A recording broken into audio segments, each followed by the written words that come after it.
Bueno, ahora sí pueden abrir el libro. No es necesario en este mismo momento, pero quiero decir que ahora estamos en la segunda parte del curso. Acabamos de pasar el primer gran bloque y por eso el título de abajo es más grande para enfatizar que ahora hemos dado el otro paso. Hemos pasado al ecuador del curso. Nos vamos a adentrar entonces en el ámbito de la enseñanza.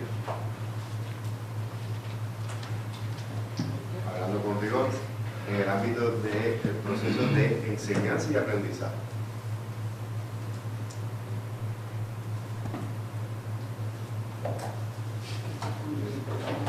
Ya habíamos dicho que el diseño no es una ciencia.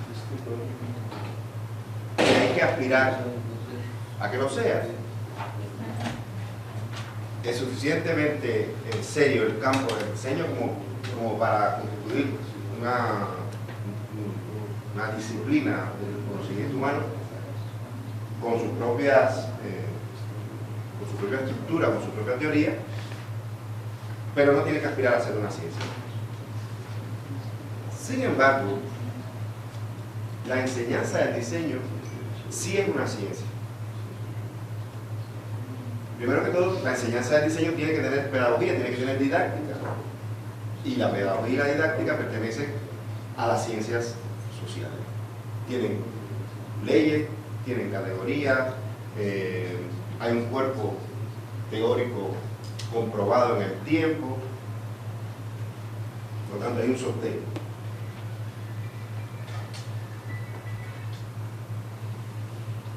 Nosotros, para tener una didáctica del diseño, tenemos que partir de unas bases de una didáctica general.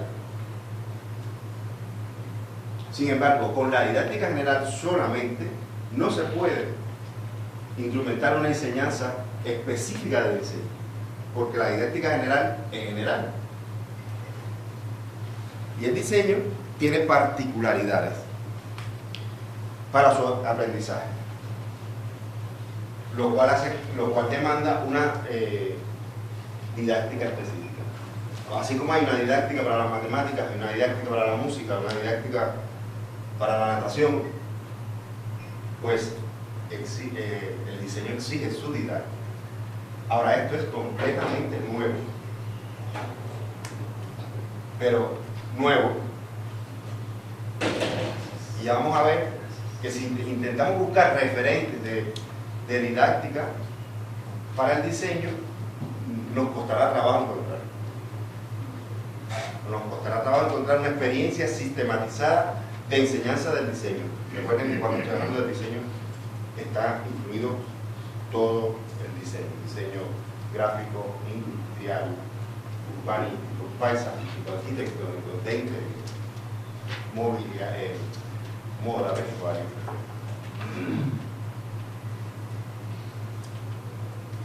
El objeto de estudio de la didáctica en general es el proceso de enseñanza-aprendizaje. Todo aquel fenómeno que sucede en el ámbito docente.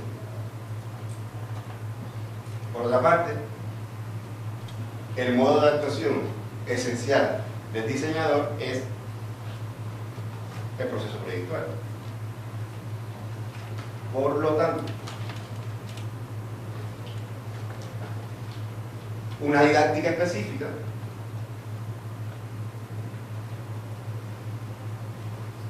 sería aquella ciencia dirigida, destinada a la enseñanza del proceso de enseñanza-aprendizaje de la formación del diseñador. Estoy uniendo aquí al final estas premisas iniciales.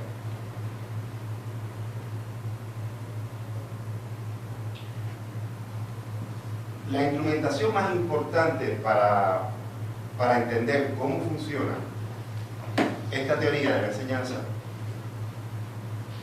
es utilizar las categorías didácticas, que son teoría por una parte y herramientas por la otra. Las mismas categorías organizan el discurso teórico de la ciencia, pero se convierten en instrumentación, incluso en elementos de ejecución en el aula. Práctico. Así que, por una parte son elementos y por otra parte sistemas. Y lo vamos a ver ahora a profundidad. ¿Qué son estas categorías didácticas?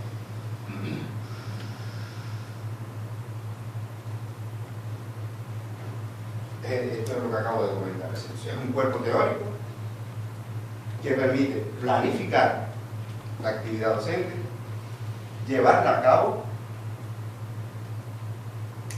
y evaluarla. Así que no lo veamos como la teoría, porque enseguida vamos a ver cómo esa teoría aterriza o impregna la actividad docente.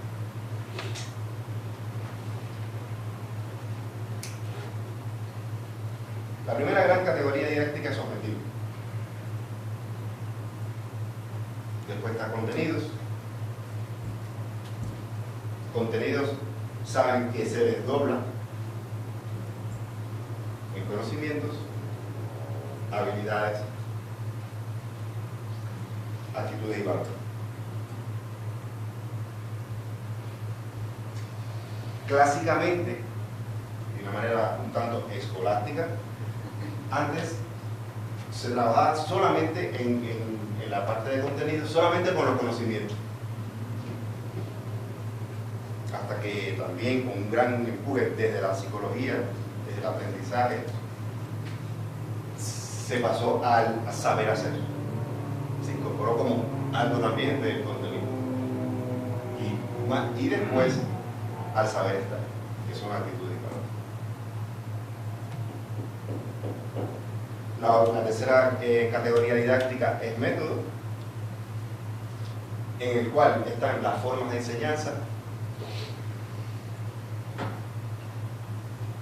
los medios de enseñanza, el soporte, los recursos y la evaluación. Estos cinco grandes elementos conforman el sistema de categorías didácticas. El sistema de categorías didácticas es una caja de colores indispensable que el profesor tiene que tener y dominar, pero a la perfección. Ahora, si bien esto es didáctica general, ¿qué pasa con su aplicación al diseño? Y ahí en esa transposición didáctica es lo nuevo. Porque hasta aquí esto puede ser aplicado para la enseñanza de la física también. Entonces veamos primero un poco qué son cada una de ellas, para después tenerlas bien en la mano. Entonces decir, bueno, ahora cómo se usan en diseño, cómo se usan en la problemática de enseñar a diseñar.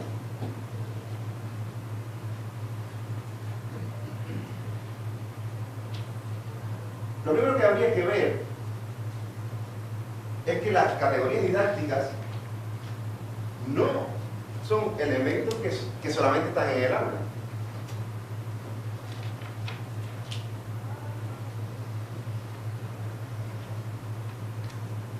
Las categorías didácticas pueden utilizarse para analizar el pensum de una carrera, una disciplina concreta de ese plan de estudio, una asignatura concreta de esa disciplina, un tema concreto de esa asignatura o un día cualquiera de una cosa.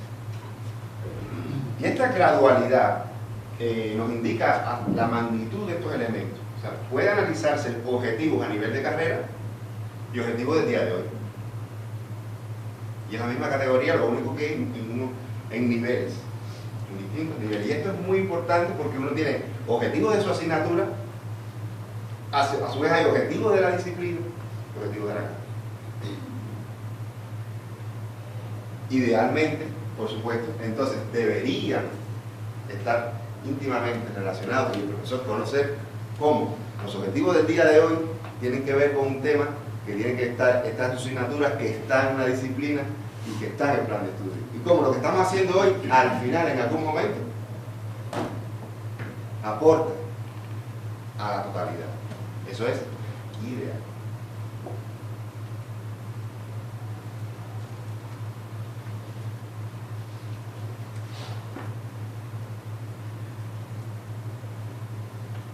Cada categoría tiene una pregunta asociada que nos ayuda a entender un poco de qué trata. Entonces la pregunta que tiene asociada a la categoría de objetivos es esta: ¿para qué enseñar y por qué aprender? Es la categoría rectora del proceso de enseñanza-aprendizaje. Es la que nos indica de la aspiración de la formación.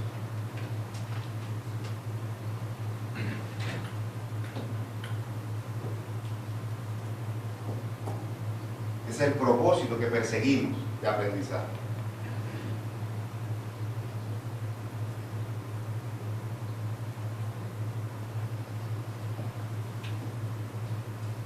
Significa una meta didáctica, alcanzar.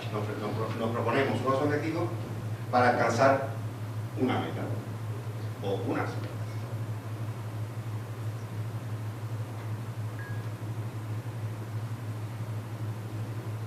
Los objetivos se denomina que hay una derivación gradual de los objetivos, que es este mismo esquema anterior que vimos, como desde la carrera se establecen unos objetivos en función del perfil del profesional y estos objetivos pasan a la disciplina, pasan a las asignaturas y así. Por eso se habla de que deben estar definidos desde el plan de estudio.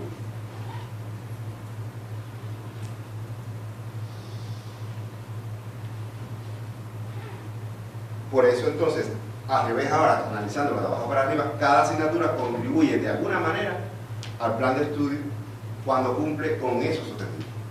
Estamos haciendo de arriba para abajo.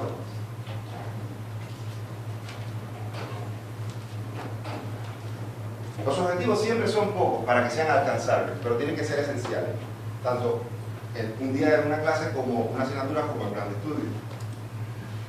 Son generales, pero son esenciales, son guía. Esa es la importancia de los objetivos.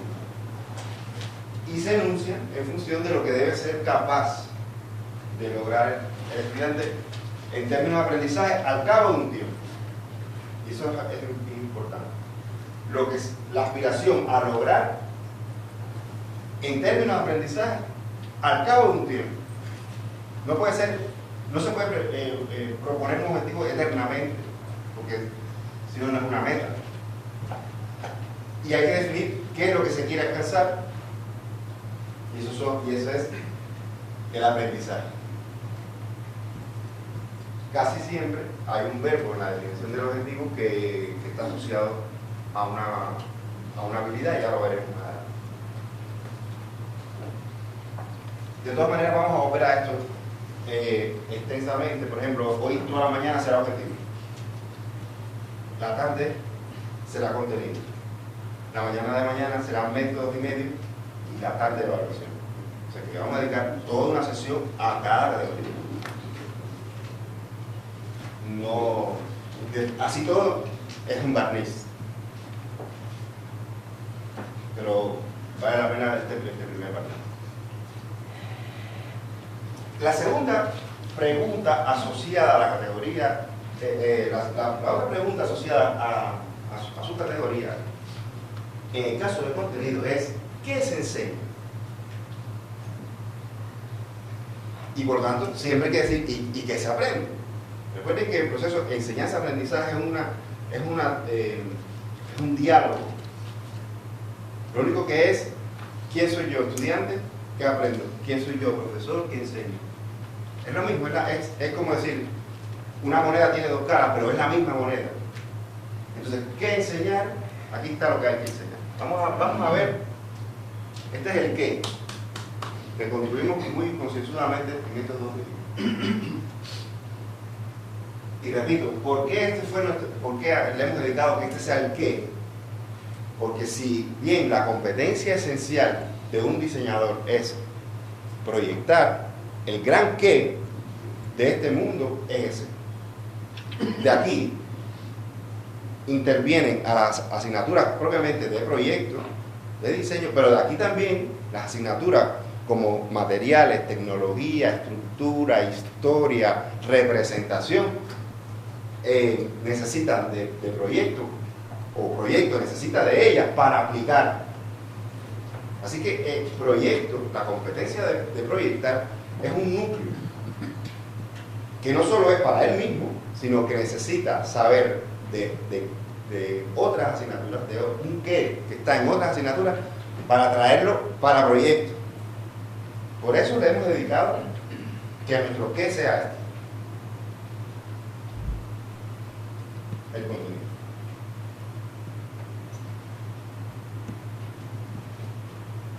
Es la materia. Cuando decimos geometría descriptiva, ese es el contenido.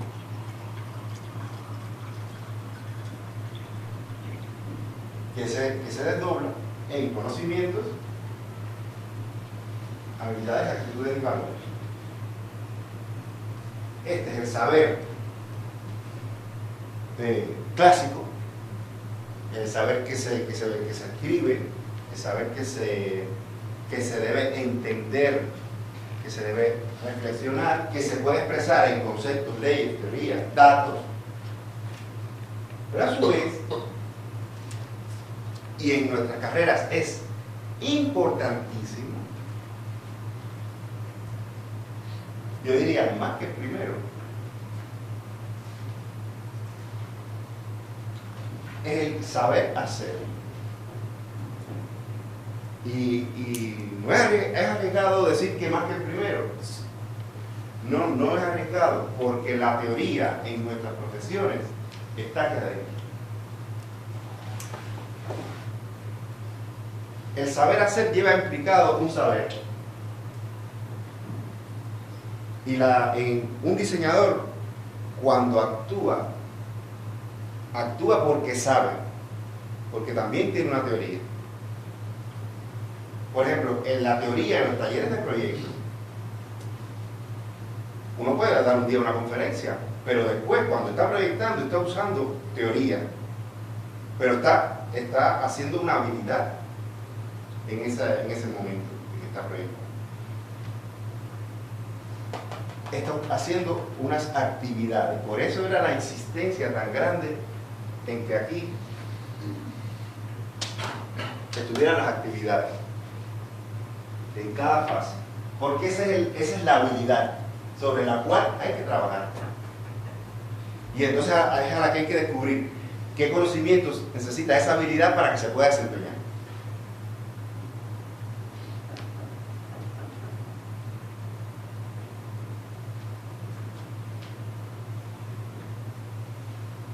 Esto es sumamente importante.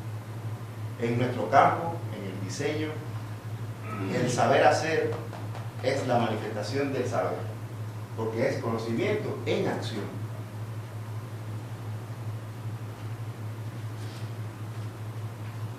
Y en tercer lugar, pero no menos importante, está el saber estar.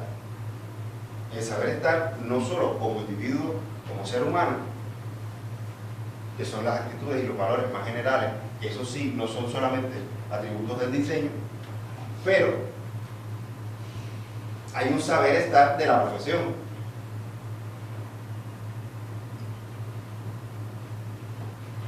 Ya lo veremos cuando estemos probablemente en contenido.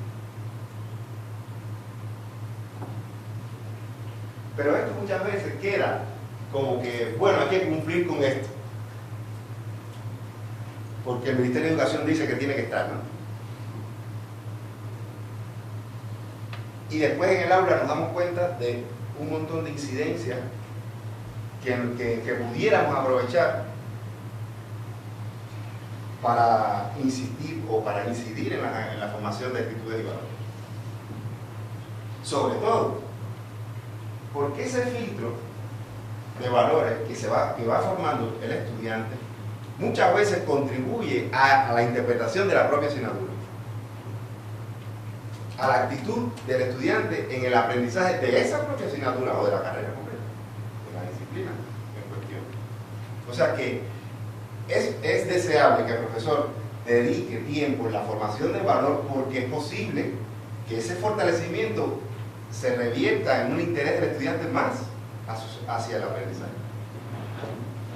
Lo que pasa es que así como se consigue bastante rápido en el tiempo, basta con que uno entienda que fuerza es igual a masa por aceleración, y que se repita un poco y que se entienda los elementos que constituyen el fenómeno, y cuando se comprende, se comprendió y se acabó la lección. Porque es así. Esta es la característica de esta parte. La habilidad se demora más en conseguir, porque es un cúmulo de acciones imbricadas para lograrlo, con conocimiento además. Puede ser que una habilidad para conseguirla sea 3 meses, puede ser que sea la asignatura completa, puede ser que la habilidad se consigue cuando termina la disciplina o cuando se une toda la carrera. Depende del nivel que estemos hablando, pero así es. Ahora, este es todavía más en el tiempo.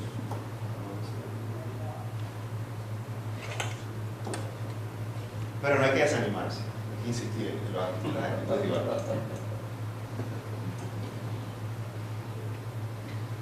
¿Por qué más en el tiempo? Bueno, Diga. ¿Por qué más en el tiempo? ¿Qué considera que es más difícil de alcanzar? Porque la apropiación de un valor, la apropiación verdadera, ¿no? Uno puede decir, yo no digo mentira.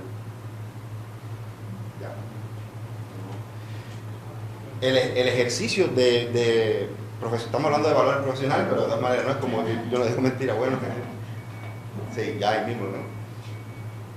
El ejercicio profesional con valores necesita de un cimiento de la persona que se tiene que ir confrontando cuando la vida le ponga la prueba de ejercer su valor, ese valor que dice que ya tiene.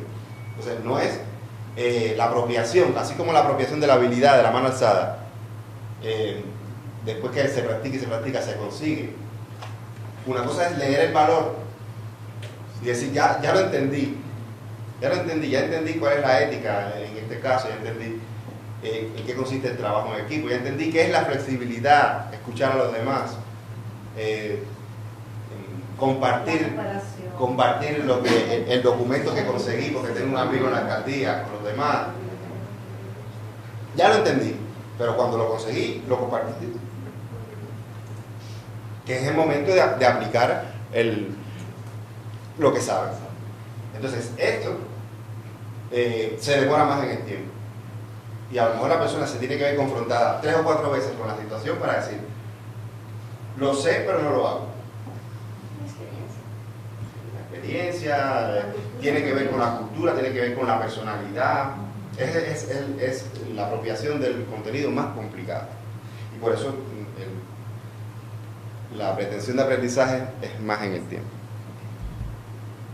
Pero lo que decía es verdad. Hoy por hoy se considera, en Europa ni hablar, la enseñanza universitaria está desligada completamente de los valores. Pero desligada. Si uno como profesor le hace notar a un estudiante algo que no tiene que ver con lo que hoy se está diciendo, lo miran a uno como un marciano. Pero literalmente. Yo eso lo vivo, como no me hace mella, pues lo sigo haciendo, pero en el medio europeo eso es un poco raro.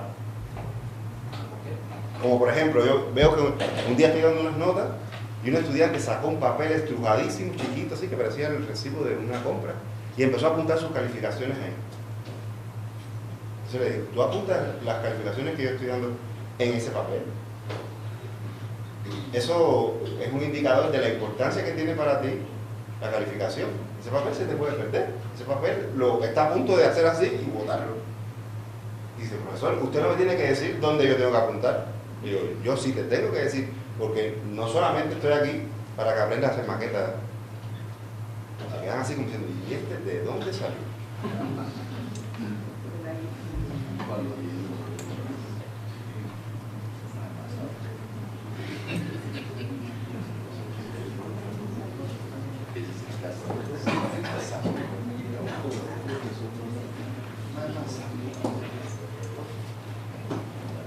La categoría de método es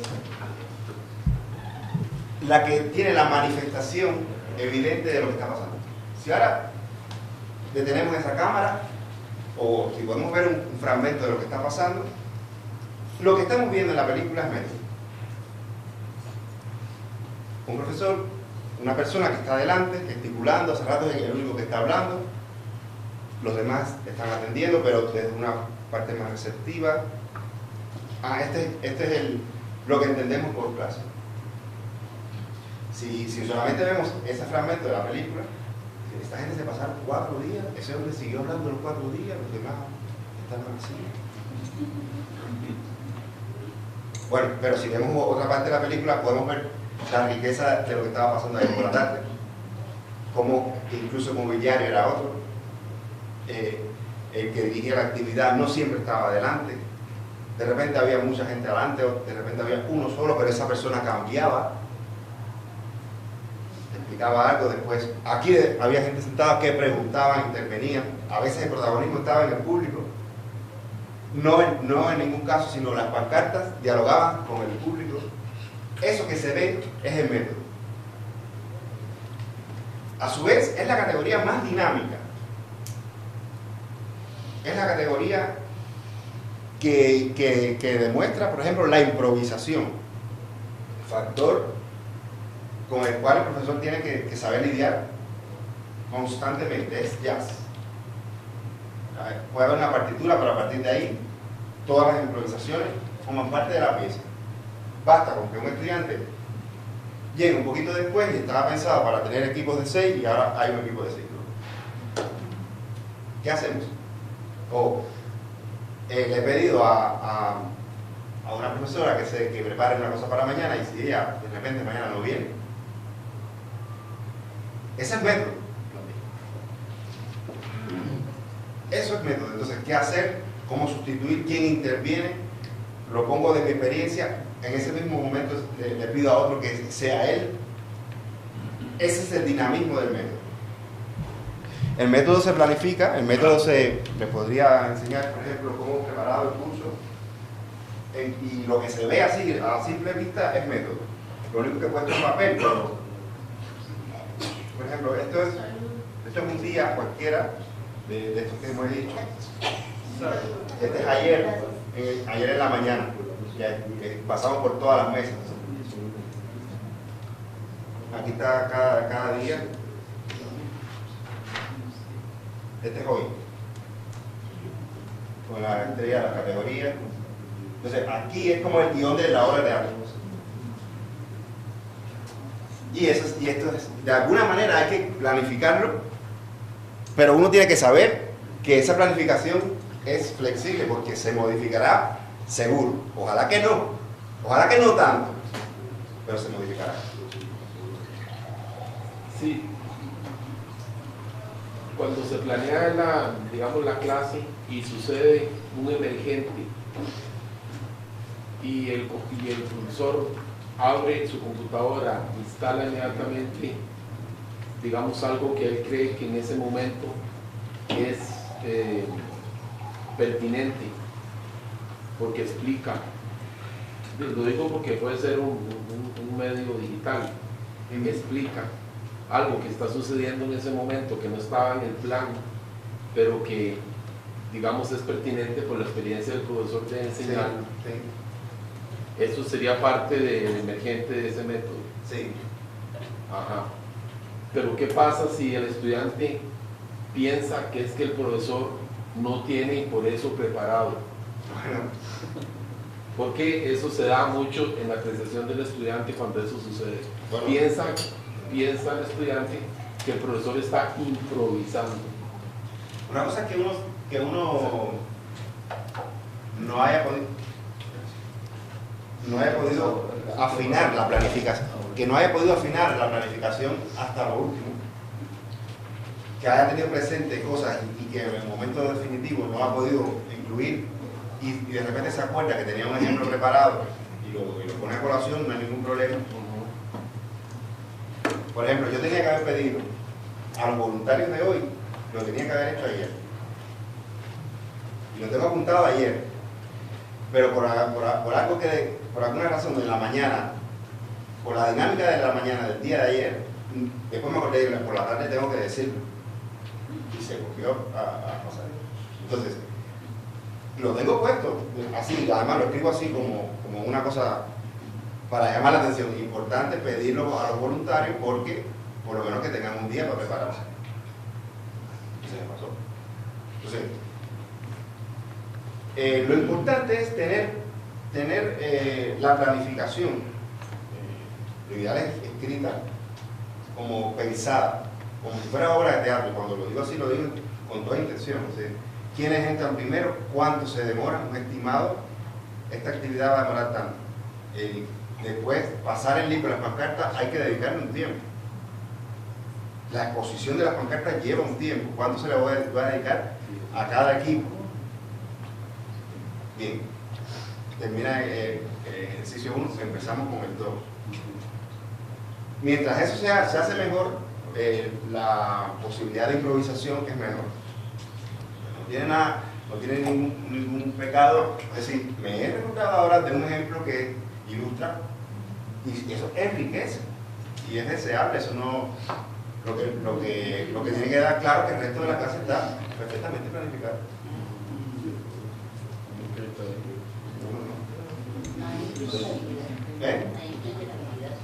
Bien, sí. La experiencia del profesor. Tener el plan didáctico también, que uno se lo da también a los chicos, al menos el texto, que ceda Sí. a los profesores que llevamos. Una de las cosas que nos enseña es hacer un plan didáctico. Y la idea es dárselos a los chicos desde el primer día de clases. Pues ellos también saben cómo vamos a trabajar la sesión, ¿no? Y también es muy ordenado porque uno repasa, tengo que llevar eso. Eso permite darse cuenta de los medios que va a necesitar y sobre todo si es necesario evaluar. Sí, o a veces, como dice usted, hay cosas que tal vez a uno no le dio tiempo. Entonces tiene la lámina, actividad 4, o el video, no te da tiempo y usted lo deja, chicos. Les recomiendo ver ese video y ya está ahí. O cuando vas a ver el video no funciona. Sí, a veces uno no tiene internet, sí, entonces, pero ya los chicos también tienen la referencia para ver una clase y para verlos. Veamos la pregunta asociada a la categoría. ¿Cómo enseñar? ¿Qué hacer para enseñar determinada cuestión? ¿O qué hacer para que esto se aprenda? La pregunta, insisto, las preguntas son muy importantes porque nos permiten pensar en la categoría, no quedarnos con el titulito que a veces es un poco hermético. Porque cuando nos hacemos esta pregunta se hace así: bueno, ¿y cómo yo enseño lo que toca hoy? Verdaderamente esto yo lo vengo enseñando así. Lo vengo enseñando así 15 años. Esa es la mejor manera de enseñar esto. ¿Habrá cambiado?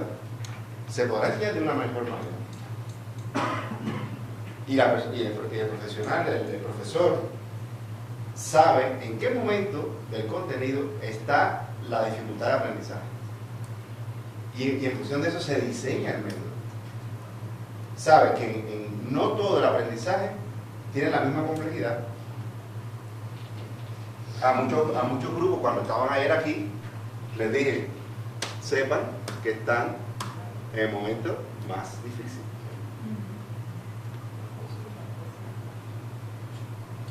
Porque no todas las fases tienen la misma complejidad. Estas dos son mucho más sencillas y estas dos son mucho más complicadas como contenido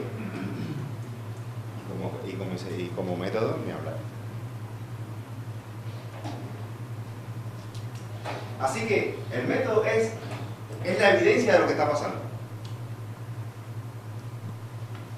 Y va asociado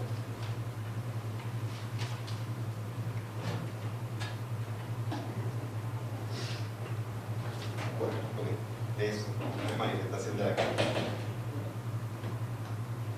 Va asociado a una estrategia que uno se traza. Es decir, creo que la manera más eficiente y más exitosa de aprender estas cosas es si hago esto que hago. Pero además voy a crear unos equipos donde, a propósito, los que están más adelantados no tengan el rol. Y entonces se diseña para propiciar el aprendizaje. En el método es donde verdaderamente uno establece una estrategia. No, primero no voy a decir esto, porque este ya es como decir el resultado de esto. Por eso no quería cambiar en el libro, porque en el libro está esto. Es necesario que pasemos un esfuerzo de construcción con la experiencia de todo el grupo para llegar a esta producción. Que es mucho más difícil, claro. Pero es mucho más garantía de aprendizaje el esfuerzo que hemos hecho. Que no verlo fríamente, mira lo que dice, mira lo que dice. Aquí ahora no es lo que dice esto es producto del grupo. Por eso hay debate y debate. Por eso no era tan importante decir cómo se llama esta frase, sino que hay dentro. Ya veremos el título puede ser uno u otro. El más afortunado no es el título que habrá mañana, pero el aprendizaje está garantizado. Así que el método es la categoría que permite llevar a cabo una estrategia. Y es donde se ve el diseño del profesor. Por supuesto que hay diseño de los objetivos y hay diseño de la evaluación, que cuidado, también es método. Pero es tan diferente su propósito que constituye una categoría aparte y es evaluación. Pero evaluación es método. Pero aquí es donde se evidencia la pericia y donde uno disfruta también. Porque dice, me salió bien la estrategia. Por lo tanto, la gente aprendió.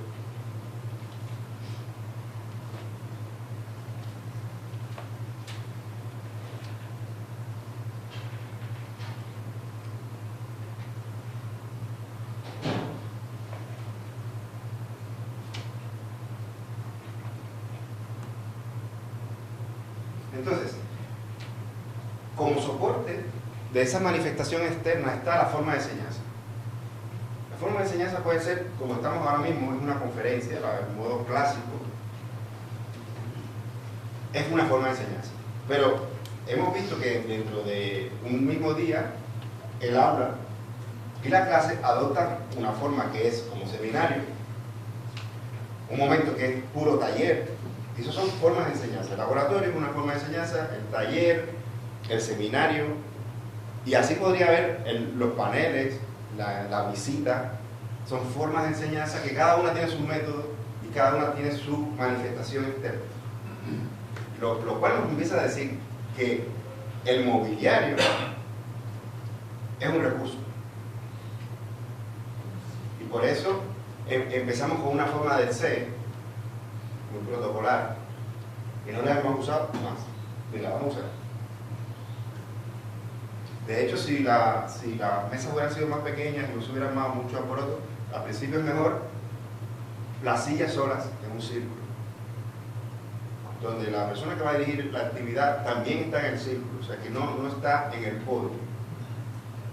Lo que pasa es que ya arman mucho alboroto, pero eso es un recurso y eso indica: yo voy a dirigir la actividad, pero estoy en el círculo como cualquiera de los otros.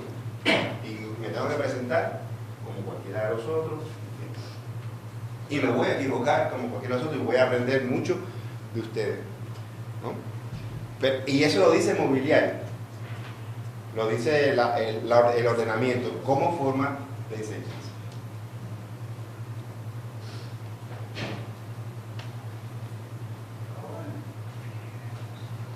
Entonces, el soporte material del método son los medios. Los medios no hay que obsesionarse con las TIC.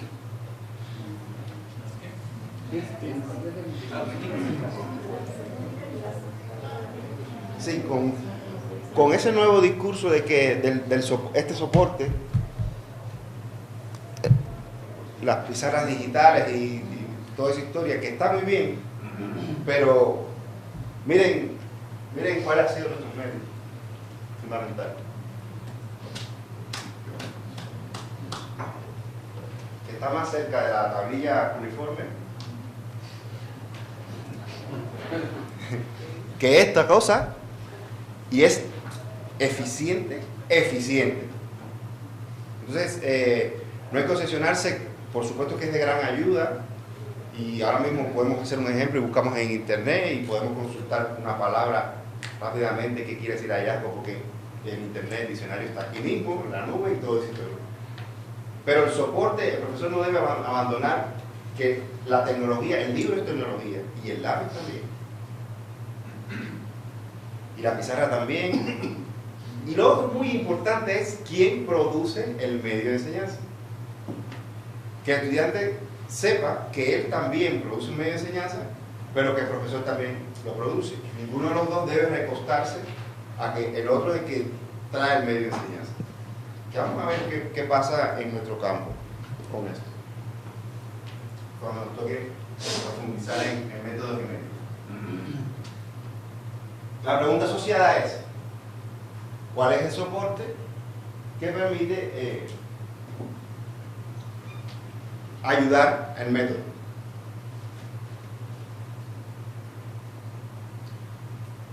Una de las cosas más importantes que tiene el medio de enseñanza es que hace que lo que se está aprendiendo permanezca.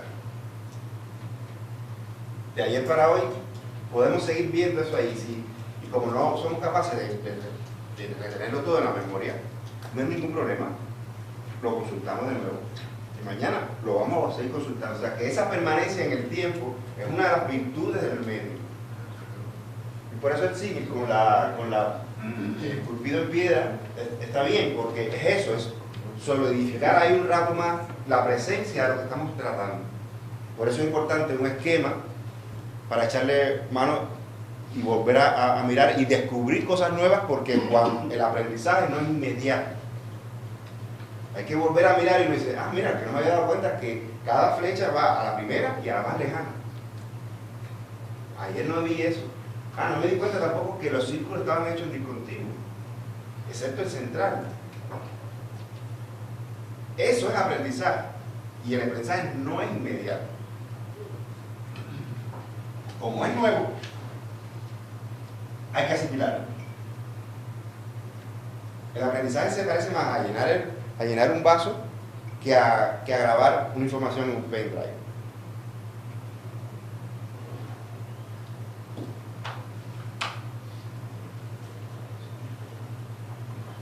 De eso es lo que estamos hablando.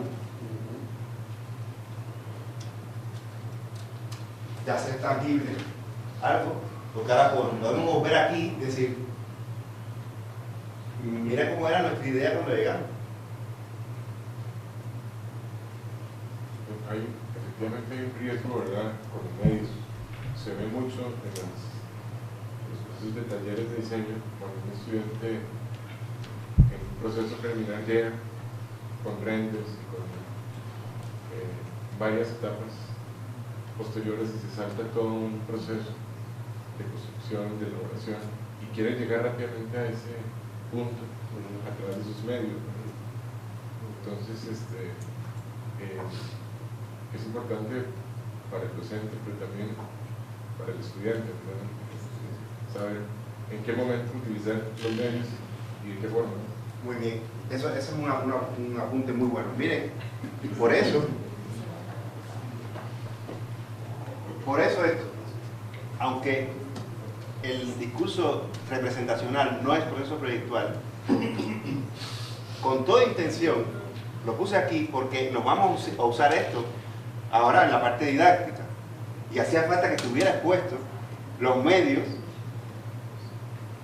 que el profesor y el estudiante tienen que ser capaces de utilizar y de fabricar para aprender o para reflejar el aprendizaje. Y para poder decir al estudiante: en este momento no es el momento de un render a todo color. Aquí lo que hace falta es un esquema, aquí lo que hace falta es un croquis, aquí lo que hace falta es un árbol de sinónimos y de conceptos. Aquí lo que hace falta es una lista de datos. ¿Dónde está la lista de datos? ¿Pertenecen al lugar o a función? ¿Y la lista tuya? No me enseñes un render. No me enseñan ahora una fotografía de Frank Gehry. La lista de datos, ¿dónde está?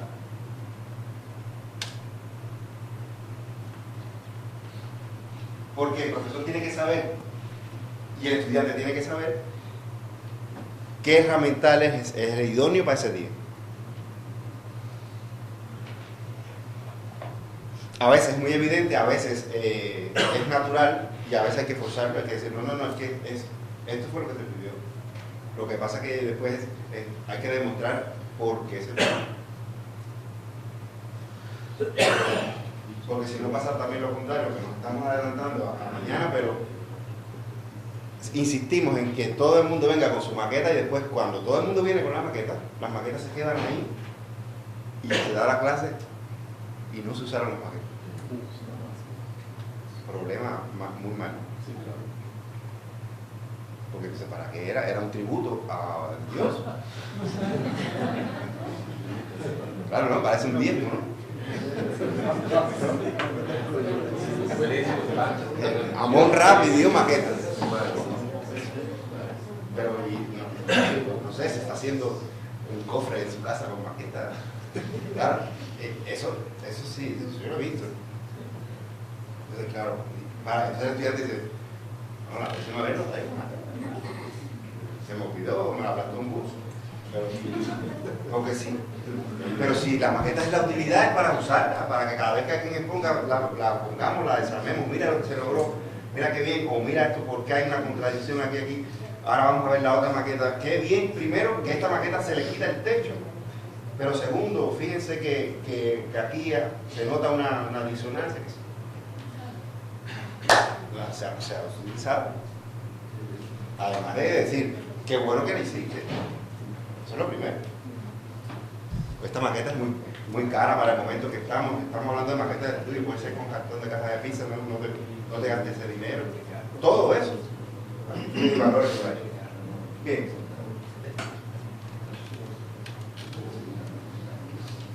Este es el coco.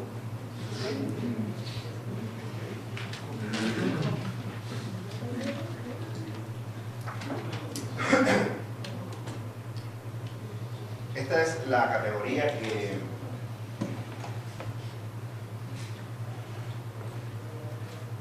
es una categoría conflictiva. Es una categoría tabú.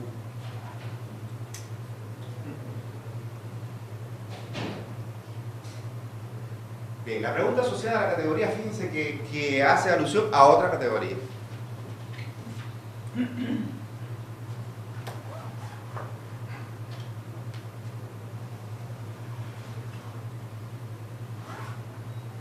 Se evalúa en función de los objetivos.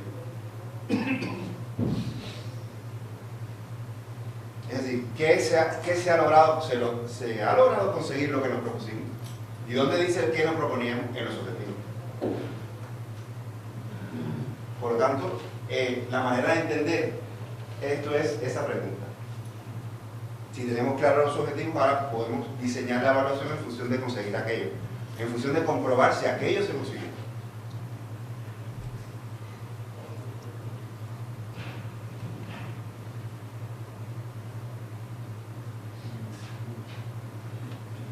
Muchas veces no se consigue totalmente, se consigue a media, se consigue parcialmente.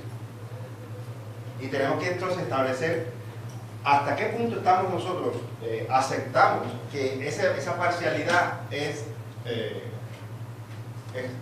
óptima. O qué nivel no vamos a aceptar como mínimo de que se ha aprendido. Por eso también el método, porque es una estrategia que contempla incluso unos medios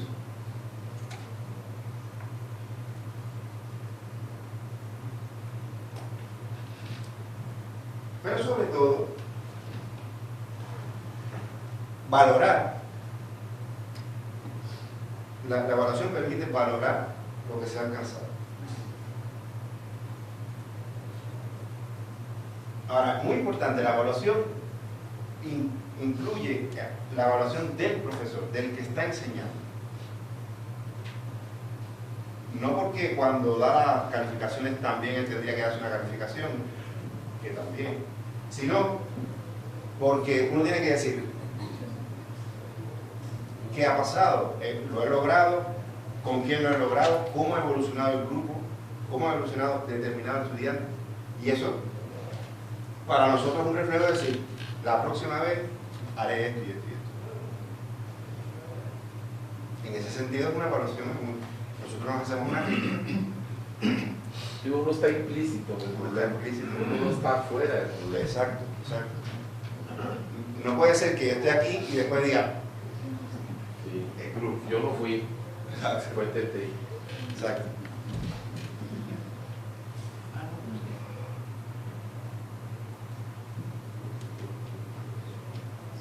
¿Podrían devolver la anterior diapositiva para poder dividirla un poquito mejor? A ver, pregunta. No, estoy anotando y reflexionando. Muy bien, muy bien. No le tengo la pregunta todavía. Muy bien, muy bien.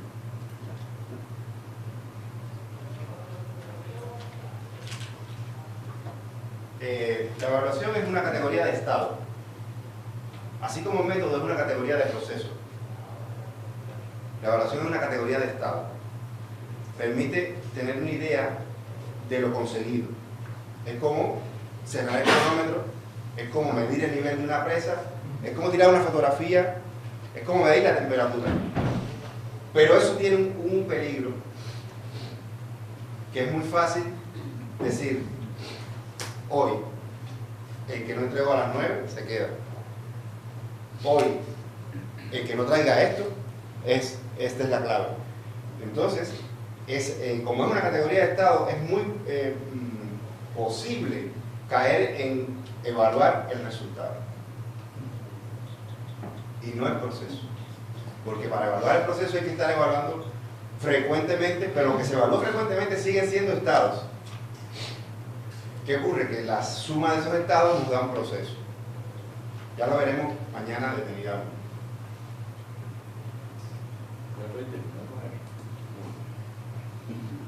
Generalmente el diseño en los cursos de talleres se usan medios, son los objetivos del curso y se usan medios para discernir los objetivos. Por ejemplo, tenemos varios objetivos y quiero verlos a través del desarrollo de esta base. Y creo que hay una tendencia a evaluar el vaso y no los objetivos. Acabas de decir una cosa que es colosalmente importante y casi que es como un secreto, pero es muy importante que se los diga y que lo compartamos. Así que ahora va a ser un secreto de 36 que compartimos entre 36. Si bien en la realidad el propósito del diseño es la producción material y llegar a decirle al cliente, aquí tiene lo que usted me pidió, cuando esto se hace la transposición didáctica, el vaso es una justificación. Lo que pasa es que si se lo decimos al estudiante, dice, te descubrí. El vaso es la justificación para aprender a hacer vasos, lentes, iglesias, hospitales, zapatos y de todo. Entonces, el empeño no puede ser evaluar el vaso. Además, porque nos permite ver la concreción del aprendizaje. Pero hay que ver qué se está haciendo independientemente de que sea un vaso. Y por eso es importante saber que hay regularidades en este aprendizaje que no dependen de que si es un vaso o un termo o una cafetera o una luminaria que se está proyectando. Hay cosas que se hizo esto, se aprendió esto. Lo que pasa es que se puede ver en algunos momentos de la producción de, en este caso, un vaso. Por lo tanto, en nuestro campo, en el diseño, el elemento que se está diseñando es una justificación del aprendizaje. No es el objetivo. Lo que pasa es que hay que llegar a decir un objeto. Hay que llegar a decir un objeto. A veces en investigaciones de mucha índole se publica un resultado y a veces se cuestiona ese resultado, como la ciencia, cuestiona el resultado por el método utilizado. Dicen, mira, bueno, te salió esto y pareciera corroborar tu hipótesis inicial o tus objetivos, pero la verdad es que el método tiene tantos problemas que dudamos del resultado. volvamos a hacerlo con mejor método a ver que se da el mismo resultado. Y a veces resulta que no, muchos descubrimientos científicos como resultado, como solución, han sido como un blue o falso. Correcto, así es. Vamos a ver esto que le estoy tratando de transmitir desde muchas aristas. Vamos a volver a insistir en que el énfasis total no está en aquello que es la entrega final. En arquitectura eso es como lapidario, ¿no? La entrega final, y eran días y días para la entrega final. Y todo se quedaba, pero la entrega final iba. Muchas palabras indican el empeño, todo el foco puesto. El pase limpio es lo final. O sea, el pase limpio es el momento, todo lo anterior, si ese pase limpio falla, lo anterior no sirve. La entrega final, si la maqueta no es impresionante, con los materiales más caros, todo el proceso no sirve. Si los planos finales no son 23 planos, el proceso no sirve. ¿Por qué? Porque el empeño está puesto en el final, en el resultado. Entonces, la profesión está influyendo porque se está haciendo exactamente la realidad de la profesión, se está llevando a la boca. En el despacho sí lo que importa es el edificio, por supuesto, sí lo que importa es el prototipo de la luminaria, eso sí, eso no estamos diciendo eso. Pero en la docencia no estamos en el despacho, no estamos en la oficina. Sí. Eso que usted dice se ha acrecentado mucho en la contemporaneidad, porque la imagen tiene una gran fuerza, Sí. y entonces muchas escuelas han desviado, o muchas enseñanzas de esto se han desviado hacia la presentación final como el hecho, digamos, único del problema. Y indudablemente, yo digo eso porque siempre se ha llamado ejercicio de diseño, ¿verdad? Y la palabra ejercicio significa que lo importante es el proceso y no damos el resultado final, sino el proceso. Y el proceso tiene que ser visible, ¿sabe? Donde, digamos, el profesor tiene la capacidad para ver el proceso y no el objeto final, como usted bien dice, pero el objeto también pues, tiene una dignidad, y a veces ese proceso hay que dignificarlo, Sí. que no es lo mismo, Sí. en el sentido de que el estudiante se apropia de ese hijo suyo, digamos así, y debe llevarlo, digamos, bien vestido. Pero eso se ha cambiado por el asunto de la imagen, Sí. del valor de la imagen Sí. final. Hay muchas cosas en la cultura contemporánea que atentan contra lo que queremos hacer. Por ejemplo, la inmediatez del resultado. También. Los jóvenes están acostumbrados a que lo que quieren lo tienen, y lo que quieren buscar lo obtienen. Internet está ahí dándole constantemente lo que busca. Por eso se saben todo así, por alfileres, porque es lo que dice Wikipedia. Si Wikipedia dice un disparate, yo lo repetirán. Porque además se puede contestar en un instante, en lo que la conexión inalámbrica diga. Entonces, ¿cómo le vamos a decir que lo importante es el proceso si la sociedad está diciendo que no, que es lo de ahora, conseguir la meta ya, no hay que sacrificarse tanto tiempo, eso se obtiene muy rápido. Y el valor de la imagen es otra cosa. Porque cualquiera puede decir, pero con esos papeles amarillos ustedes dieron el curso. Y esos garabatos, y no había unas pancartas, una fotografía impresionante, ¿no? Pero el aprendizaje fue óptimo. Entonces, hay que separar eso. La otra cuestión es que lo que es muy importante, el resultado está compuesto por un proceso. Y si nosotros estamos, nuestro gran qué es un proceso, con más razón todavía. Fíjense que esto se llama proceso proyectual. Con más razón, tenemos que ser capaces de evaluar en términos de proceso. Y además, Porque hay que saber, se sabe hacer el 1 y evaluar, se sabe hacer lo que hay que hacer en la 2, se sabe hacer el problema, se sabe conceptualizar. Ahora, si nos fijamos en una clase cualquiera de proyecto,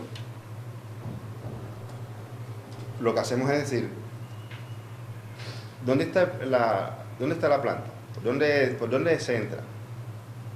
Día siguiente, ¿dónde están las ventanas? ¿Dónde están las columnas? ¿Dónde están los pasillos? ¿Cómo se une la columna al techo? ¿Dónde está el alero? Aquí falta el coterón. Muy bien. Final, la maqueta. Hemos estado todo el tiempo hablando del edificio.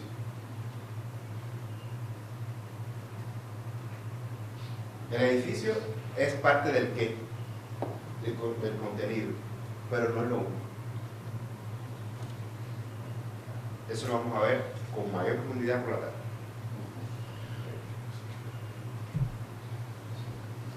Bueno, ¿alguna duda de esta parte inicial? ¿Algún comentario? ¿Quiere que pasemos de nuevo a alguna categoría de nuevo? Aparte, yo tengo, no es más tiempo de escuchar, pero otra cosa que nos está quedando de tiempo cuando después también este proceso de evaluación es el hecho de cuando se involucran ciertos jurados dentro de un proceso de taller y al final del curso, hasta la esperada presentación, hay un grupo de profesores que evalúan, que es un poco tradicional, yo lo he visto, en mi carrera sucede mucho y sucede también en otros lugares. Y la duda que me queda es que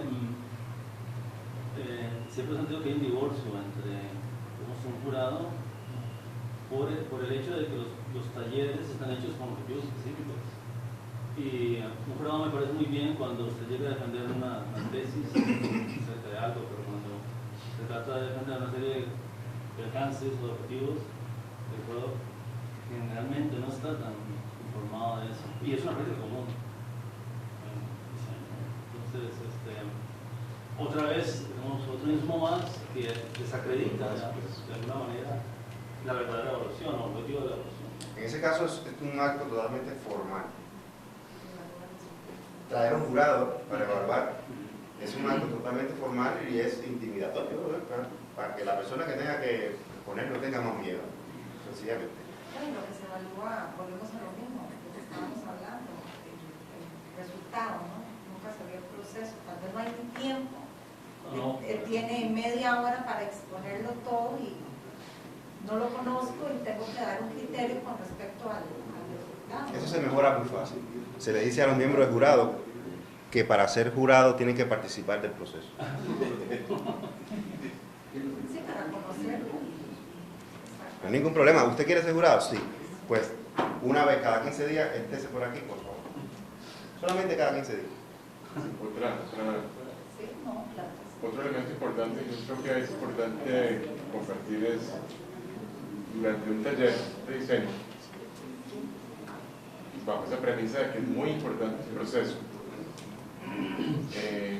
es importante tener un balance, ¿verdad?, entre hasta qué punto compartir el proceso de un estudiante con los demás, hacer que otros aprendan del proceso de sus compañeros, y en qué momento separar y respetar tal vez las debilidades de un estudiante y hacer esa revisión en una forma un poco más individual. Ese discernimiento creo que es una parte muy importante del proceso pedagógico. Incluso dejar que el estudiante se equivoque es muy importante. Hay una pedagogía del error. Primero que hay que decir, no, tú esfuérzate, exprime el cerebro. Yo te lo puedo decir, pero y con eso no se gana. Por eso a veces hay que decir, no, espera, eso vamos a ver cuando todo el grupo opine, vamos a ver lo que tú también dices y me importa que tú no lo digas igual. Pero el aprendizaje se construye. Y todos sabemos que después que hacemos, después que se vierte el hormigón, hay que esperar 21 días para poder tirar el corral. Sí, es que digamos, el error en el proceso es realmente un aprendizaje, porque lo que hace es delatar que hay una estructura coherente y él dice, aquí hay una incoherencia. Entonces el error se convierte en digamos, en una conciencia que dicta, y ahí es donde usted aprende, digamos, esa equivocación hace que usted reflexione sobre lo demás para luego volver a unir. La otra cosa es que además del error, el esfuerzo. Sí, claro. El esfuerzo es la medida del reto. ¿Ustedes creen que si el 8000, que significa el Everest, no fuera que uno se juega la vida, la gente fuera? La gente no fuera. Si fuera plano, no van porque hay frío. Van porque es un reto increíblemente superior. Y entonces, que uno puede venir sin un dedo, porque se le congeló. Pues entonces por eso mismo voy. Pues hay que enseñar al estudiante a que disfrute el reto de aprender, que no es inmediato. Llevo 3 días trabajando y no acabo de entenderlo. Bueno, has probado esto. Lo que pasa es que entonces uno, ahí es cuando dice, bueno, pero es que no, yo veo que sí, es verdad que llevas 3 días, pero no, aquí no hay ninguna variante, es la misma. No, si no cambias nada, las condiciones van a ser las mismas. ¿Qué podría cambiar? Entonces, claro, ahí ya estoy enseñándole cómo se piensa la modificación. Esto es método basado en un problema que podría tener el contenido. Yo estoy diciendo, pero a ver, si el acceso, ya dijimos que hay una contradicción entre el retiro de la carga del restaurante y el acceso de los huéspedes, y sigues con lo mismo, por supuesto, ¿no? Una de las dos cosas tiene que cambiar.